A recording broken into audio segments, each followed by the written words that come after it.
өзімнің ана тіліме арнаған өлеңімді айтпас бұрын, елбасымыз Нұрсұлтан Әбішұлы Назарбаев атамыздың ана тілімізге арнап үлкен тебіреніспен айтқан тіл біздің анамыз, өйткені ол ұлтымыздың анасы. Қазақ тіліне қамқорлық жасау менің перзенттік те, президенттік те парызым деген ұлағатты сөзінен бастап, біз мейлі дана болайық, мейлі бала болайық, кім болсақ та өзіміздің еліміз бен тілімізден биік емеспіз. Олай болса, тіліміздің алдындағы адамдық борышымызды адал атқарайық. Тілін білмеген түбін білмейді депті ғой Ғабит Мүсірепов атамыз. Ендеше тілдің жайын жөргектен бастайық. Тілдің жайы жөргектен. Ана тілім, сен менің арымбағым, сен ойласам келмейді дамылдағым. Бал жырымды арнадым жаным саған, балажан бол сыйы деп қабылдағым. Тілім, сенің құныңды білмегендер, құлағына сен жайлы ілмегендер. Құзғындайын жатса да жүзге жетіп, адам болып мәнді өмір сүрмегендер. Тілім, сені өксітіп жылатқандар, шұбарлап ластауды ұнатқандар, туған ұлттың тұнығын лайлаған, жүзғара жүрексіз суайт жандар. Тілім, сені менсінбей қорлағандар, өгейсітіп араша болмағандар, опасыздық жасаған отанына, олар нағыз намыссыз оңбағандар. Тілім, сені ту қылып көтергендер, анасының ақ сүтін өтегендер, ана тілін анам деп аялаған аруларды жігіттер мәпелеңдер. Үлбіретіп бүкілі үміттерді, сенімдерге жеңдіріп күдіктерді, асыл жарға таңдай біл ару қыздар, ана тілді айбынды жігіттерді деп айтамын айқайлап жан жағыма. Сен арқылы шығамын заңғарыма, сен тіріде ұлтымда өлмек емес, мен жарасам болғаны қорғаныңа. Сені сүйіп, құрметтеп бағалаған, кім болса да дос, бауыр ағамаған, менің жауым екенін біліп жүрсін, басыңа балта шалбар алаған. Мен сені қорғап өтем өлмесін деп, тілім өліп шырағым сөнбесін деп, қадіріңді білмейтін қаты кездер, қазақты да сені де көнбесін деп. Сен көмілсең түнекке мен өлемін, тіл өлгеннің көрмедім өрлегенін. Әр қазақтың баласы дұрыс шығар, тілдің жайын жөргектен жөндегенің.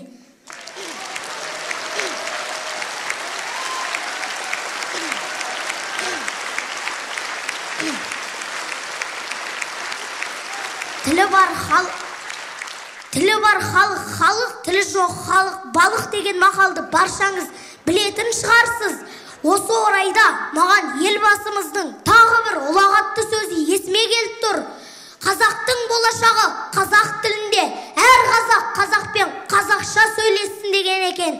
Ендеше мен осы жерде отырған барша қазаққа арнаған өлеңді оқып берейін. Мен қазақпын. Мен қазақпын, мың өліп, мың тірілген, мақтанамын анам туған тіліммен. Дүниеге жар саламын айқайлап, сәби жүрек пәк періште үніммен. Мен қазақпын, ұлылардың көзімін, Абай, Мұхтар, Баукеңдердің сөзімін. Жеткіземін жауқазындай жырыммен, Жұбан, Мағжан, Сәкендердің сезімін. Мен қазақпын, мен ұлтымның ұлымын, Мұқағали, Мұхтарлардың жырымын.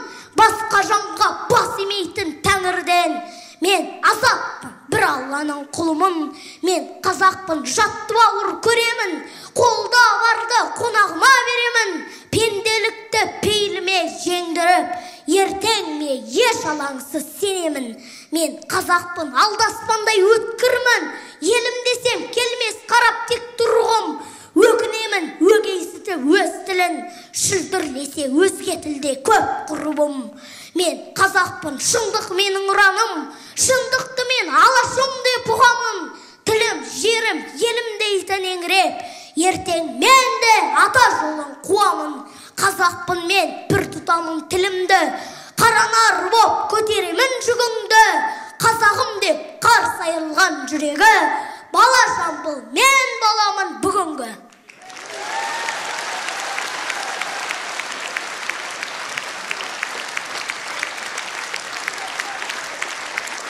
Жамбыл ортаға қайтадан келіп, осы жердегі қалың қауымға құрмет білдір. Мына жердегі ағаларың мен апаларың өзіңе тұрып құрмет білдіріп жатыр. Келе ғой. Бала Жамбыл, дара Жамбыл, дана Жамбылға ду қол шапала.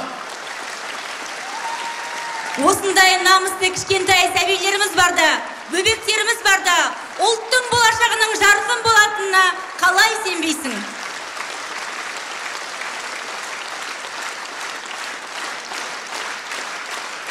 Өнерің үстесін, алда өмірің ұзақ, жасайтын, алатын биіктерің үлкен болсын. Рахмет саған.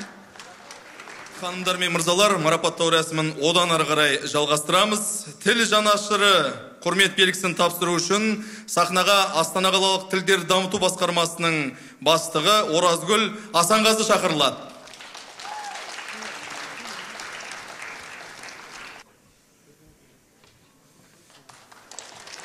Тіл жанашыры құрмет белгісімен марапатталу үшін Қазақстан телеарнасының жүргізушісі Майя Владимир қызы Веронская шақырылады.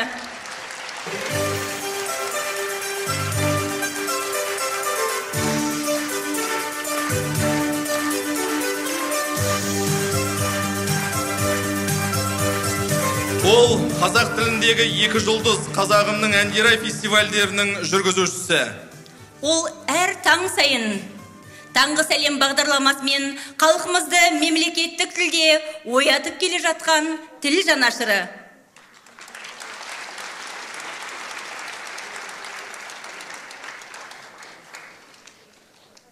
Майя Владимир қызы, марапатыңыз құтты болсын.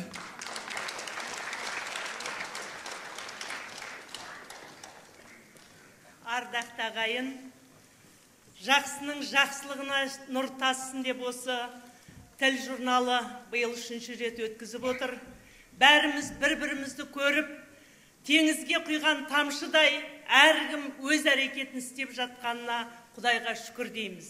Жаңа ғана Жамбылды көріп, кезінде қазақ осындай болған.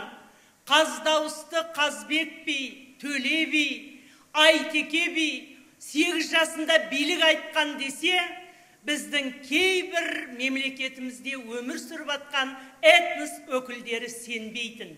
Міне